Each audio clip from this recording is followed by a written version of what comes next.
Let's get to our panel now. Labor MP, member for Hawke, Sam Rae, and Liberal MP, member for Casey, Aaron Violi. Gentlemen, great to see you both. You've heard what the crossbenchers are saying. They want an East Coast gas reserve. In the short term, Sam, the government putting its hopes on that rebate. It's really just a short-term bit of a Band-Aid, as the opposition calls it. Oh, Kieran, I think the reality is that Australians have been doing it really tough through a difficult period through our economy. We've had an inflation problem, which of course began under the Morrison Liberal government. We've now got inflation under control, but energy prices have been a big part of the cost for every household.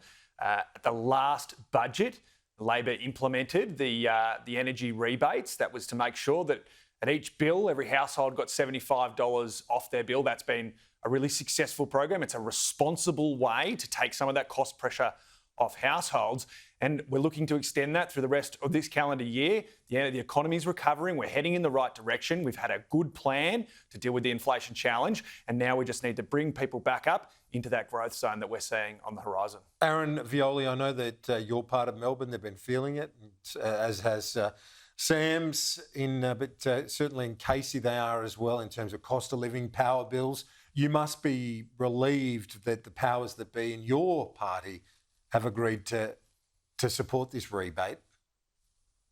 Well, as I've said consistently, Kieran, there is no doubt that Australians are struggling here in Casey and across the country. I mean, they're still waiting, and we've seen that the government have finally admitted that the $275 bill reduction that they promised 97 times before the last election, over 30 times after Russia invaded Ukraine, they now use that excuse, but they continue to run with their $275 reduction promise. That's a broken promise. It's not going to be delivered. Bills up over $1,000 in my community across the country. We're not going to stand in the way because the Australian people need all the support they can get after the continual failures of the Albanese Labor government. This is a government that is not dealing with the cause.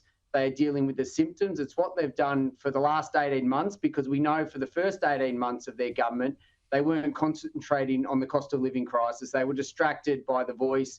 They weren't dealing with the issues that we have here. They've finally woken up to that. I'll give them credit.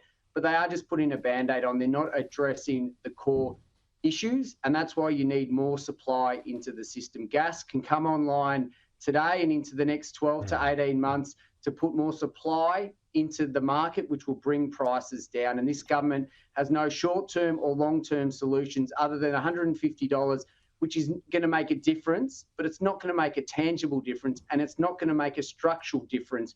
So in 6 months' time, the Australian people are going to continue to be worse off if this government are unfortunately re-elected. Sam, we're going to keep... This looks like it is going to be the key policy that Peter Dutton will focus on. Gas on Thursday, my colleague Andrew Clennell reporting that there will be a big ticket policy. It's probably going to be in this area of gas, is what he's reporting. No, this is a ridiculous assertion by Aaron, by Peter Dutton, by the Liberal Party. We have delivered over the last financial year $300 in savings for every household through energy rebates in every bill. It has been a critical part of keeping down household budgets in a responsible way without contributing to the inflation challenge. It's the right thing to do for our economy. Let's remember that Peter Dutton described that work, that contribution, that policy to help Australian households as a Ponzi scheme. He has opposed every single cost of living measure that the Labor government have put forward. We're looking to extend that rebate program throughout the rest of this calendar year. It's the right thing to do for our communities, it's the right thing to do for households, and it's the right thing to do for our economy. Peter Dutton has flip-flopped left and right. The guy has no policies.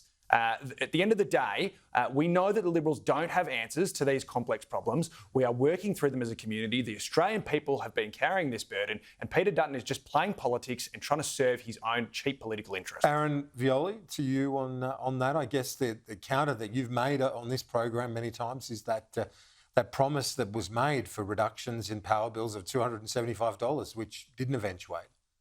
Absolutely. And let's be really clear. It's not the Albanese Labor government that is delivering this $150 to the Australian taxpayer. It's the Australian taxpayer that is delivering that money. It's taxpayer money.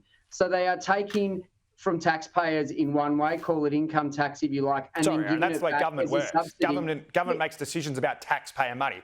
All Correct. government money is To treat the taxpayer money, mate. symptoms. treat the symptoms, not the cause, Sam. This is the best your government can come up with, mate. The Australian people have seen through it. Treat the symptoms, not the cause. You're taking with one, giving with the other. Get more supply into the market. Bring prices down naturally and through a sustainable structural way. You promised 275 reduction. You broke that promise. Now you're just putting a Band-Aid on this. You don't have any solutions. The Australian people see it. Hang on a second. Do you support the rebates for Australian households or do you not? We have said we support them because in a cost of living crisis brought on by the failures so then of it's the Albanese bipartisan. We all government, support the rebates. Let's stop pretending but otherwise. There needs to be structural solutions as well. You don't have any structural solutions to the challenges the people face. We've said we'll support it because in a cost of living crisis, every dollar counts for the Australian people. But we're not going to pat you on the back for your own failures. The only answer that the Liberal Party are putting forward here is a pie-in-the-sky $600 billion plan to jam nuclear reactors into weird and random parts of Australia. I mean, it's utterly ridiculous. The Australian people aren't buying it. Peter Dutton stopped talking about it. That's how unpopular this policy is that he's put forward. They flew the kite, 3, 4, 5 months ago, whatever it was. It's the last time that we heard him talk about it. Aaron, your final thoughts on that? Well, we've been wonderful.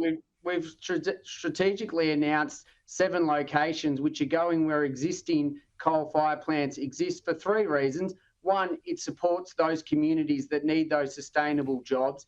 2, it saves bushland and it saves agricultural land by less transmission lines. And it's not 600 billion. That's a number made up by the ALP. It's 381. It's 44% cheaper than the renewables energy plan. How many reactors? So How many reactors, Aaron? How many reactors? How many reactors are you planning to put in Australian communities? The 7 sites, Sam, on existing And how many reactors, Aaron? To support those how many reactors? To bring prices down. How and to save many reactors? Land how many, Aaron? It's a simple question. Sites, how many reactors, Aaron? Gentlemen, I've got to wrap it up. We will see you both during the week for the budget reply later in the week.